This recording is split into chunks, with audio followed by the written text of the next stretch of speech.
They are saying that by destroying civilization, we will save the world. That's basically what it amounts to. And I don't buy it. I actually do not believe that humans are driving a catastrophic change in the global climate. There is no evidence of it. There is no proof of it. Now they're saying every catastrophic weather event is climate change. It wasn't long ago when if you said, well, it was really cold last winter, they'd say, oh, no, that's not climate, that's just weather.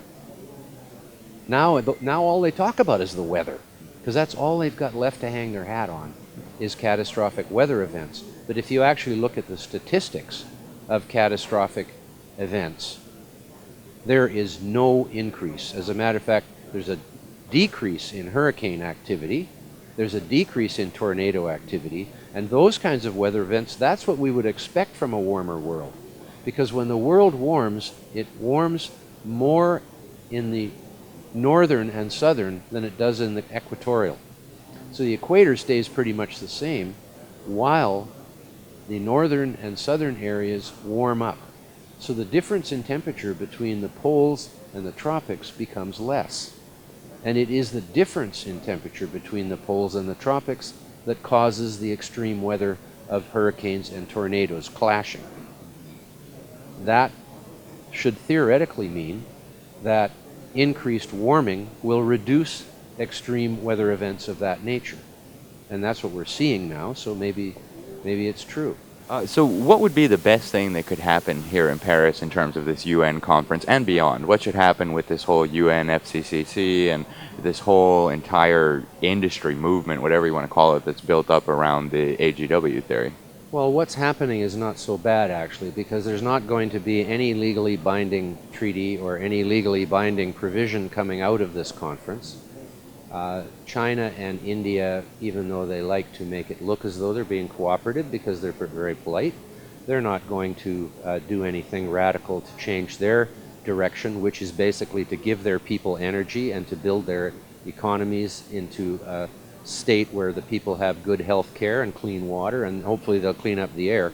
It amazes me that they're using pictures of air pollution in China as if that's part of climate change.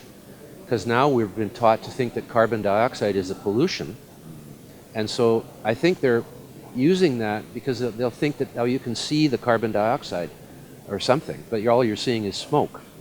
And yes, it would be great if they would clean that up. I mean, we have in our side of the world, but that's the reason we've cleaned it up is because we're wealthy.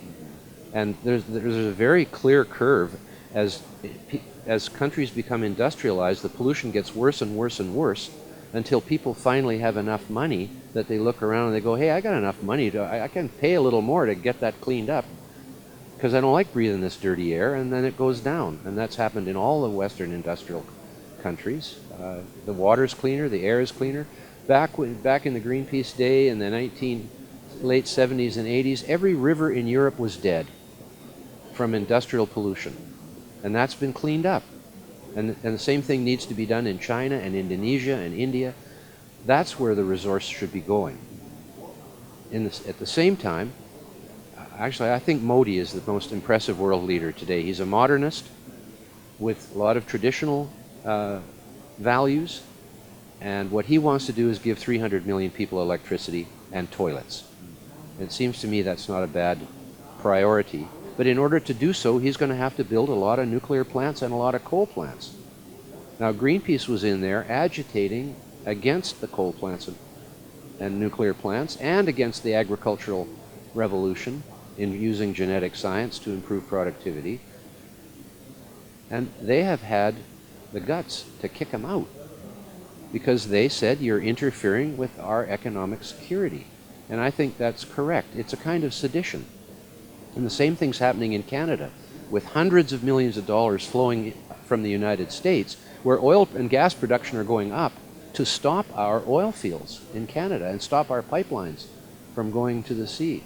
It's basically a collusion between the Greens and the power structure of the United States. We've always known in Canada when the elephant rolls over, it's kind of hard on the mouse. And, you know, that's just a common understanding that the United States policy is not always friendly towards Canada.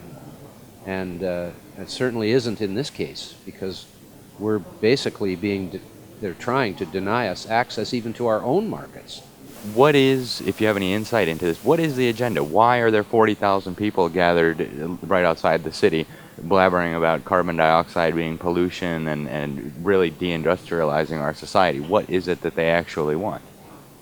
Well, they want the deindustrialization of our society and go back to the pre-industrial revolution situation where you live in a very small house with your animals and you live to be 35 and probably die of some kind of lung congestion at an early age. You know, that's what they're saying they want us to do, is to go back to a time before we had the Industrial Revolution. The Pope is saying that.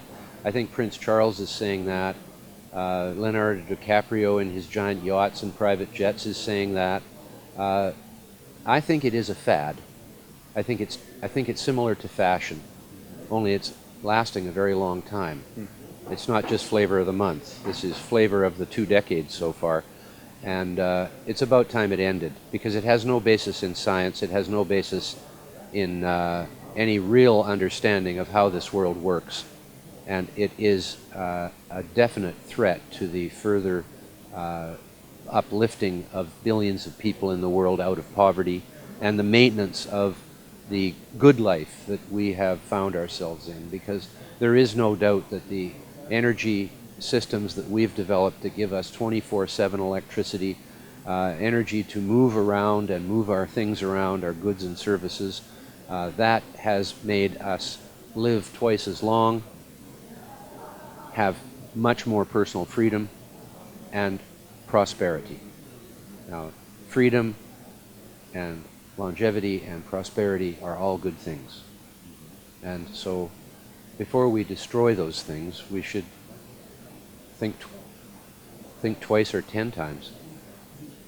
I mean, it is so preposterous what they are proposing. They are proposing the end of civilization as we know it, because they are proposing not only an end to 85% of our energy supply, which is the fossil fuels, but they also oppose nuclear energy and hydroelectric energy, with few exceptions. The mainstream of the movement is still dead set against nuclear, even though it doesn't emit any greenhouse gases. So what is their real agenda? It's not just about climate. It is about the destruction of modern civilization. I can't see any other way to put it. And the Pope says so in no uncertain terms. So he's bought into the whole thing too. Are you optimistic that the facts are, and the truth and the actual science are eventually going to come out? I mean, do you think this charade can continue much longer? No, I'm not that optimistic. For decades, Lysenko, under Stalin, prevented geneticists from studying genetics and sent the best ones to the Gulag to die. And thousands of scientists were ostracized during that period, that dark period in Soviet Russia. They're kind of absolving themselves in a way now, because actually the Russian scientists, almost to a person, do not buy into this Western man-made global warming catastrophe hypothesis. They think it's the sun. And many of the people in the skeptical community are also focused on the sun being the primary driver of these ups and downs, especially in the last 10,000 years, where you've seen the warm periods and the cool periods. There's not a big difference in temperature, maybe 1 or 2 degrees or 3 at the most, but there's a cycle.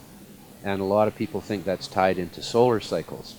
What on earth it was that caused the ice ages and the Pleistocene ice age to begin, and these ups and downs of major glaciations every 100,000 years, we know it's tied into the Milankovitch cycle, but it wasn't always like that. This is a whole new thing called the Pleistocene ice age. There's been other ice ages, but they were a long time ago, and now we're in another one, and nobody really knows all of the reasons why. It's obviously natural causes, but it's a deep science and a very complicated one.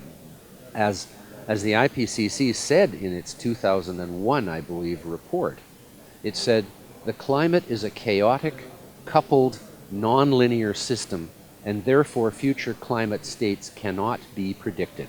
Those words are in there. They like to forget them, I guess, because they keep predicting it. But they were right when they said that. We don't have a crystal ball because there's no such thing, And we can't predict the future of the Earth's climate. Nobody can. We will just have to see what happens.